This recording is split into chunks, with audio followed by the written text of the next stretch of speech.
안녕하세요. 2학년 4반 전주영입니다. 네, 저는 사회문화 1단원 사회문화 현상의 탐구에 대해 설명하겠습니다.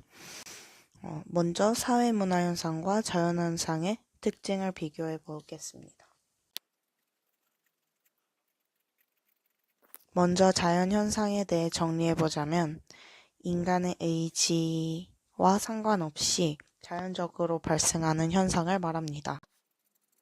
자연현상의 예로는 낮과 밤이 생기는 것, 계절 변화 등이 있습니다. 그 다음으로 사회문화 현상은 인간의 의지와 행동에 따라 나타나는 현상을 말합니다. 그리고 그 사회문화 현상의 예로는 등교를 하거나 옷을 입는 행위를 말합니다. 자연현상의 특성으로는 몰가치적이라는 특성이 있습니다. 그 이유는 자연현상은 인간의 의지나 가치 판단과 무관하게 존재하기 때문입니다.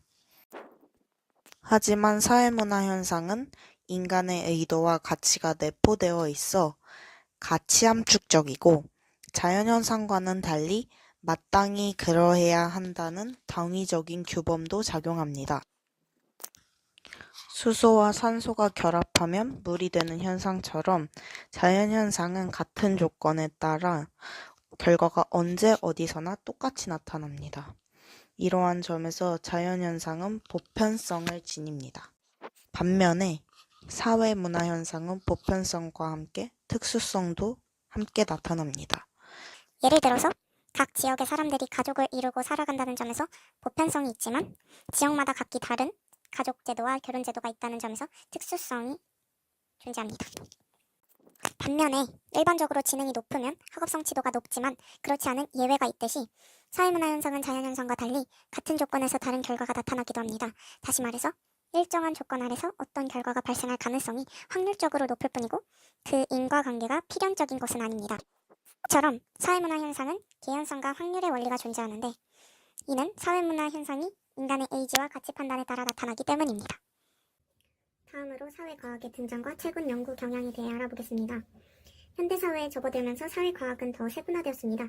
예를 들어서 사회학은 도시사회학, 농촌사회학, 노인사회학 등으로 분화되어 특정 현상을 더욱 세밀하고 심층적으로 연구하는 경향이 나타나고 있습니다.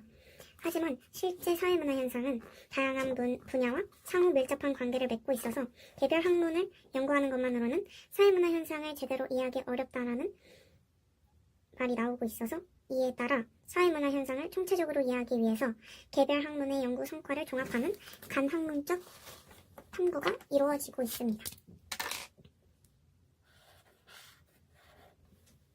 다음으로 사회문화 현상을 바라보는 관점에 대해서 알아보겠습니다. 먼저 사회문화 현상을 바라보는 관점에는 거시적 관점과 미시적 관점이 있는데 거시적 관점은 사회 제도나 구조 등에 초점을 두는 것을 말합니다. 그리고 미시적 관점은 개인 간의 상호작용과 인간의 행위에 담긴 의미에 초점을 둡니다. 거시적 관점과 미시적 관점은 흔히 숲과 나무를 관찰하는 태도에 비유를 하는데 거시적 관점이 전체적인 숲의 규모나 산의 높이 등을 중시하는 관점이라면 미시적 관점은 숲에 어떤 나무가 자라고 그 나무의 생김새가 어떤지를 중시하는 관점이라고 볼 수 있습니다. 거시적 관점에는 기능론과 갈등론이 있는데 먼저 기능론은 사회를 하나의 살아있는 유기체와 같다고 봅니다. 즉 인간의 몸을 이루고 있는 여러 장기가 각각 고유한 기능을 하면서 서로 연관되어 전체로서의 몸을 이루고 있는 것처럼 사회도 다양한 부분들이 사회 전체의 존속과 통합을 위해 맡은 기능을 수행하며 상호 연관되어 있다고 봅니다. 이외에도 기능론은 사회도 항상성을 유지해야 한다. 개방적 사회를 전제하고 사회 구성원 모두 필요 합의에 의해 결정된 것이다. 그리고 안정, 질서, 균형, 부분과 부분은 밀접한 연관성이 있고 상호 의존성이 있다. 그리고 갈등론은 사회가 사회적 희소 가치를 둘러싼 사회 구성원 간의 갈등과 대립의 장이라고 봅니다.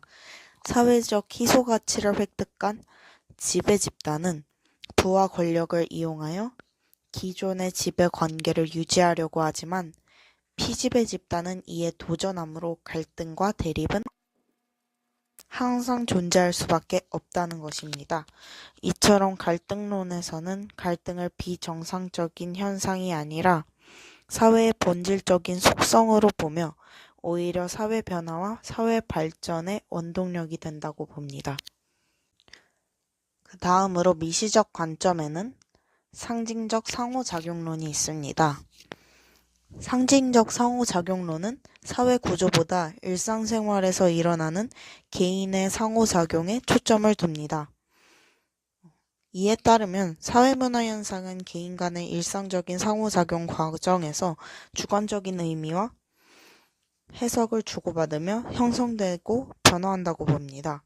인간은 상호작용 과정에서 상징이라는 수단을 사용하는데 상징에는 특정한 의미를 담고 있는 언어, 몸짓, 기호 등이 있습니다. 인간은 어떤 상황에 아무렇게나 반응하는 것이 아니라 그 상황을 규정하고 해석하는 상황 정의를 내리고 이에 따라 행동한다고 봅니다. 따라서 사회문화 현상은 사람들이 상징을 통해 상호작용한 결과로 발생한 주관적인 의미가 담긴 현상이라고 할 수 있습니다. 사회문화 현상을 탐구하는 방법에는 실증적 연구와 해석적 연구가 있습니다. 실증적 연구는 양적 연구이고 해석적 연구는 질적 연구입니다. 먼저 실증적 연구에는 자연현상과 사회현상이 같다고 보는 방법론적 일원론이고 질적 연구에는 자연현상과 사회현상이 다르다는 방법론적 이원론이 있습니다. 실증적 연구에서는 사회현상에서 가치를 제외한 사실을 연구하고 해석적 연구에서는 사회현상 속 내면적 주관, 가치, 동기, 의도, 감정을 중시하고 심층적인 고찰을 합니다. 주로 미시적인 주제가 나옵니다. 그리고 실증적 연구에서는 계량화하고 수량적 연구를 합니다. 그리고 조작적 정의를 내리는데 조작적 정의는 추상적인 대상을 구체적인 수치화를 하는 것입니다.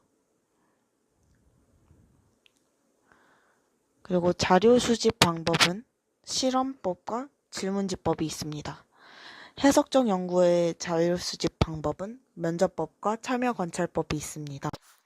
그리고 이 둘의 공통점은 둘 다 과학적 연구 방법이고 오늘날 병행하여 실시합니다. 실증적 연구 방법에는 질문지법과 실험법이 있고 해석적 연구에는 면접법과 참여 관찰법이 있습니다. 먼저 질문지법은 여론조사와 설문조사를 할 때 용이합니다. 질문지법은 조사 대상자의 규모가 클 때 통계 작성 시 매우 유리합니다. 거의 100명 이상이면 크다고 할 수 있습니다.